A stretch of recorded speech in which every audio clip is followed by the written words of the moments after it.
everybody. The last time I put up a video, it was an unboxing of the Cactus V6 Mark II transceivers.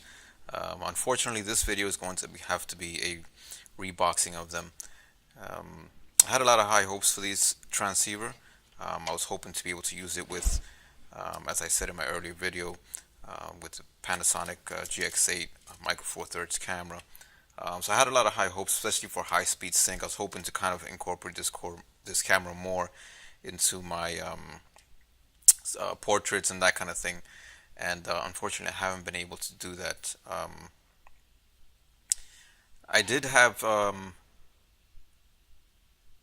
did like the transceiver. It's, how should I say, the way it kind of functions as far as changing the power.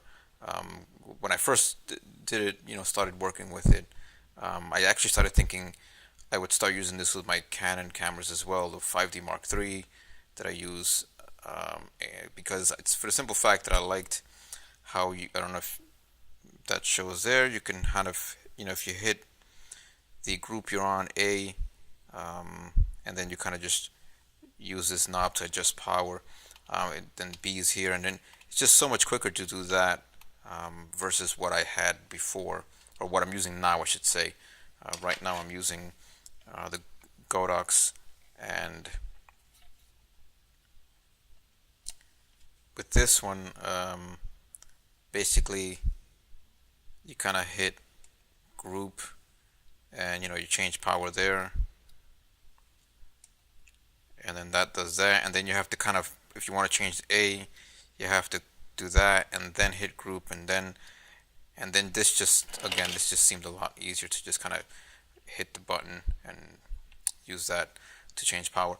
But that's about it. That's pretty much where the honeymoon ended for this. After that, it was pretty much just problem after problem. So before I get into the problem, I will say that I never upgraded the firmware for the simple fact that I couldn't.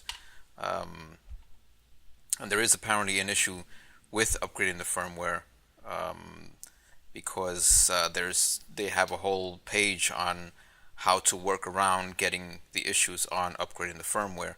Apparently, when I try to do it, install their firmware updater, I get a error message that I'm missing some sort of .dll file. I don't remember the exact name of it. I think it's LILBUS 0.dll file, and I followed their instructions on how to get around this,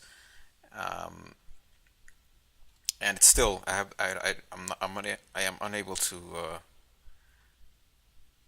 update the firmware. So, and I've done it multiple times. I've tried uninstalling the previous version and reinstalling, restarting, and it just doesn't work, even following the method that they told me to use.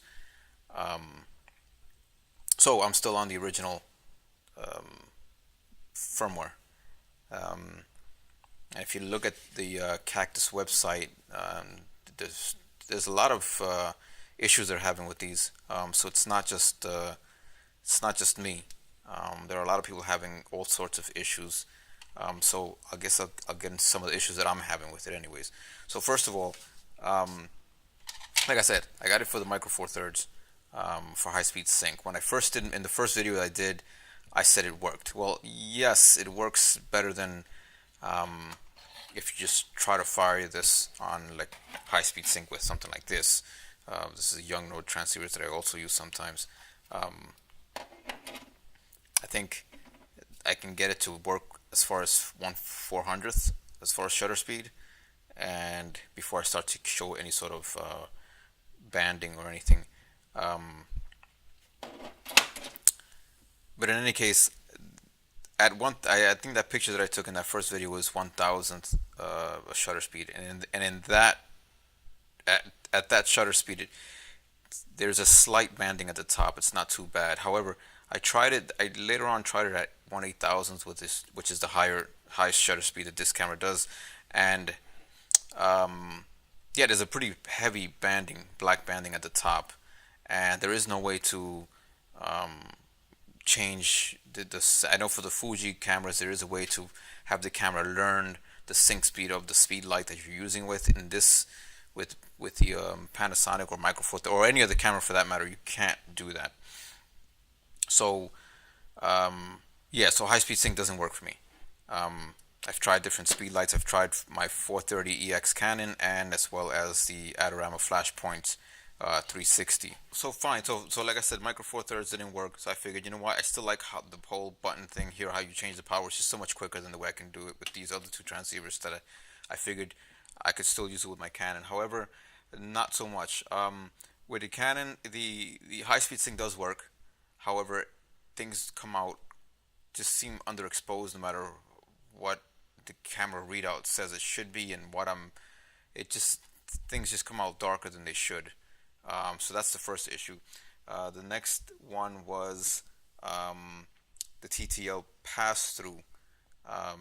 So in the first video, again, I misunderstood a little bit what they intended, or what they meant. So the way I understood it is if I had this transceiver hooked up to this camera, and then any lens that they said was, compatible of their list would work in TTL mode. So I thought I could put my Canon 430 on here and on here, and I would get TTL. It doesn't work like that. It still has to be a Panasonic lens. All right, I mean a Panasonic speed. Like, all right, so fine, that was my mistake. However, I tried the 430 EX speed light on my Canon 5D3, both of which are on the list of being compatible equipment, and I still get an error message of TTL systems not compatible or something like that. This is Canon on Canon, so that should not be an issue. Also, the constant restarts are an issue. It'll work, and it'll work a few times, and then it'll just stop working, and then you have to kind of turn it off and restart it. And that's, when at its best. At its worst, I have to do a factory reset to get it to work again. So that gets pretty annoying really quick. So basically, yeah, it's getting returned because it's just, to me, I paid in full for an unfinished product. It's just, it doesn't work. It doesn't work reliably. I wouldn't even think of using it. Forget about, for a paid, situation. Even on my own, it's just too inconsistent. It just works, and then it doesn't, and then it just stops. And then some of the features that I bought it for, like high speed sync on Micro Four Thirds, doesn't work at all. So, yeah, definitely an unfinished product. Yes, like I said, I'm on the old firmware. However, it's just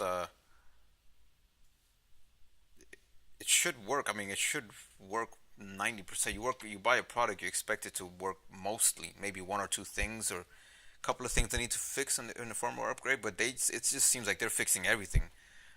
So definitely, it's just a unfinished product that I bought. Hey, listen, maybe in a year, they'll have it all sorted out, and this thing will be working 100%. But in the meantime, it's just not worth having sitting around with my fingers crossed, waiting for them to fix it. And on top of the fact that I can't even update my firmware because of their issues. And I've tried it on two different laptops to upgrading the firmware, and I still get the same error message. I've upgraded this camera's firmware. I've upgraded this lens's firmware. I've upgraded my Canon's firmware. No issues. For some reason, there's an issue with this Cactus firmware updater.